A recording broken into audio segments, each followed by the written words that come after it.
আজকে আমি মাইটোসিস কোষ বিভাজন নিয়ে আলোচনা করব। মাইটোসিস কোষ বিভাজন হচ্ছে এমন একটি প্রক্রিয়া যে প্রক্রিয়ায় একটি মাতৃকোষের প্রথমে নিউক্লিয়াসের বিভাজন ঘটে এবং পরে সাইটোপ্লাজমের বিভাজন ঘটে দুটি অপত্য কোষ সৃষ্টি হয়। তাই বলা যায় মাইটোসিসকে আমরা দুই ভাগে ভাগ করতে পারি। প্রথম ভাগে ক্যারিওকাইনেসিস হয় এবং দ্বিতীয় ভাগে সাইটোকাইনেসিস হয়।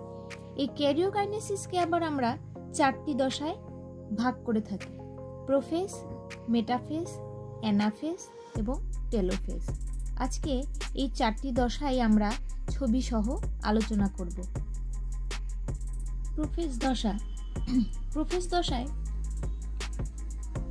ক্রোমোজোমগুলো জল বিয়োজন ঘটিয়ে ধীরে ধীরে স্পষ্ট হতে থাকে। ক্রোমাটিন সূত্রগুলো ক্রমশ ছোট ও মোটা হতে থাকে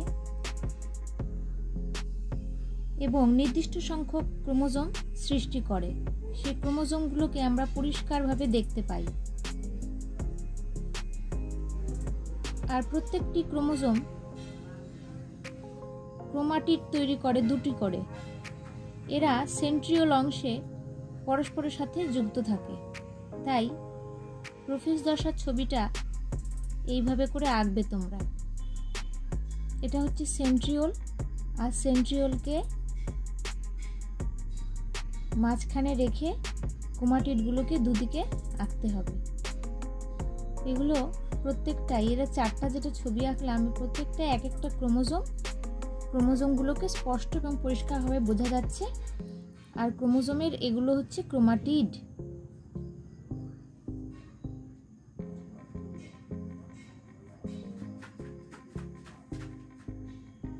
আর সেন্ট্রিওলগুলোকে দেখা যাচ্ছে, যেহেতু এটা আমি প্রাণীকোষের ছবি এঁকেছি, প্রাণীকোষের প্রোফেজ দশার ছবি, তাই এখানে আমরা সেন্ট্রিওলগুলোকে দিয়ে দিলাম।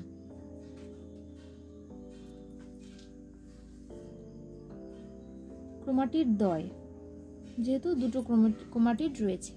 এই দশার শেষের দিকে নিউক্লিওলাস এবং নিউক্লিয় পর্দার অবলুপ্তি ঘটে।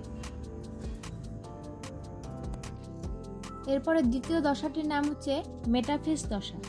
এই দশায় বেম গঠিত হয় এবং বেমের উত্তর মেরু থেকে দক্ষিণ মেরু পর্যন্ত বেমতন্তু গঠিত হয়। আমি ছবিটা এঁকে দেখাচ্ছি।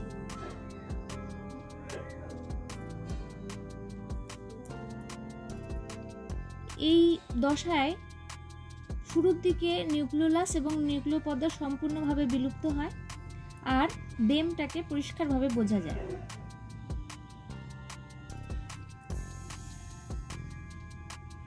এটা যদি উত্তর মেরু আর এটা যদি দক্ষিণ মেরু হয়, তাহলে বেমটা উত্তর মেরু থেকে দক্ষিণ মেরু পর্যন্ত বিস্তৃত হবে। আমি এখানে ছবি এঁকে দেখাচ্ছি।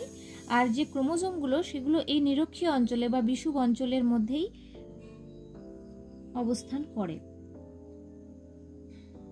যে ক্রোমোজোমগুলো ছিল, সেই ক্রোমোজোমগুলোকে আমরা এঁকে দেখাবো এইভাবে।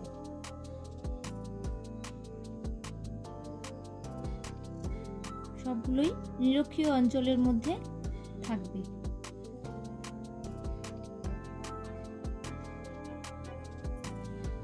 বেমের মধ্যে দু ধরনের তন্তু থাকে। কিছু তন্তু আছে যেগুলো ক্রোমোজোমের সাথে সংলগ্ন অবস্থায় থাকে, সেগুলোকে বলা হচ্ছে ক্রোমোজোমাল তন্তু। এই যে যেগুলো আঁকছি, এগুলো হচ্ছে ক্রোমোজোমাল তন্তু। আর আরও এক ধরনের তন্তু থাকে যেগুলো উত্তর মেরু থেকে দক্ষিণ মেরু পর্যন্ত বিস্তৃত থাকে, এইভাবে থাকে। এগুলোকে বলা হচ্ছে অবিচ্ছিন্ন তন্তু। তাহলে এইভাবে বেম গঠিত হয় মেটাফেজ দশায়, আর ক্রোমোজোমগুলো নিরক্ষীয় অঞ্চলে অবস্থান করে। অ্যানাফেজ দশা। এই দশাটি তৃতীয় দশা এবং এটা খুব ক্ষণস্থায়ী একটি দশা। এই দশার ছবিটি আমি আঁকছি। এই দশায় সেন্ট্রোমিয়ার অঞ্চলে বিভাজনের পরে ক্রোমোজোমগুলো আলাদা হয়ে যায়। তাদের ক্রোমাটিড সহ আলাদা হয়ে এরা এবার মেরুর দিকে চলনের জন্য প্রস্তুত হয়।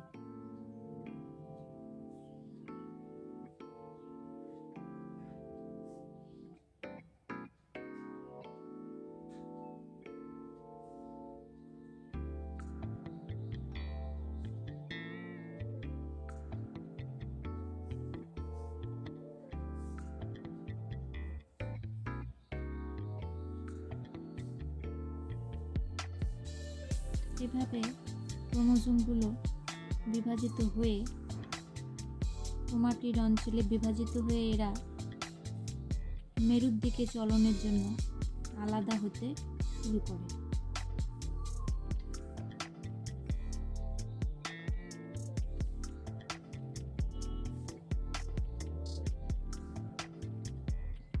এটা মেরু অঞ্চল।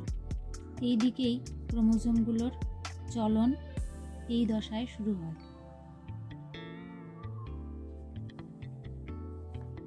এটা সেন্ট্রোমিয়ার।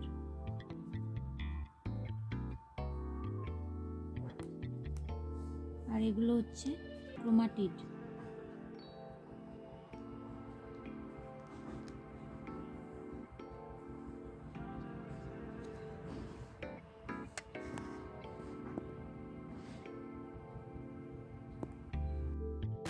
টেলোফেজ দশা, এই দশার ছবিটা আঁকছি আমি। এই দশায়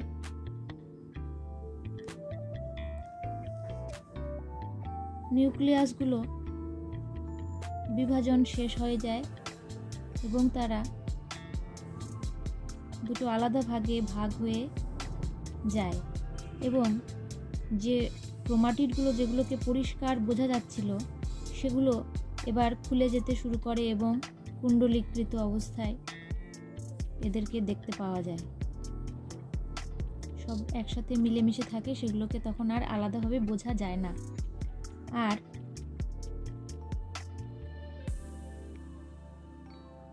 এটা সেন্ট্রিওল।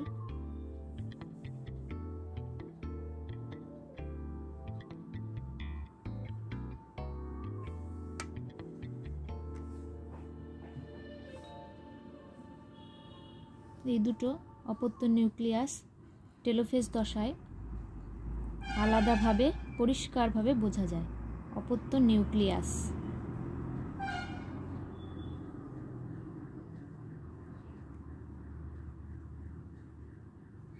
এই দশার শেষে তাহলে দুটি অপত্য নিউক্লিয়াস গঠিত হয়।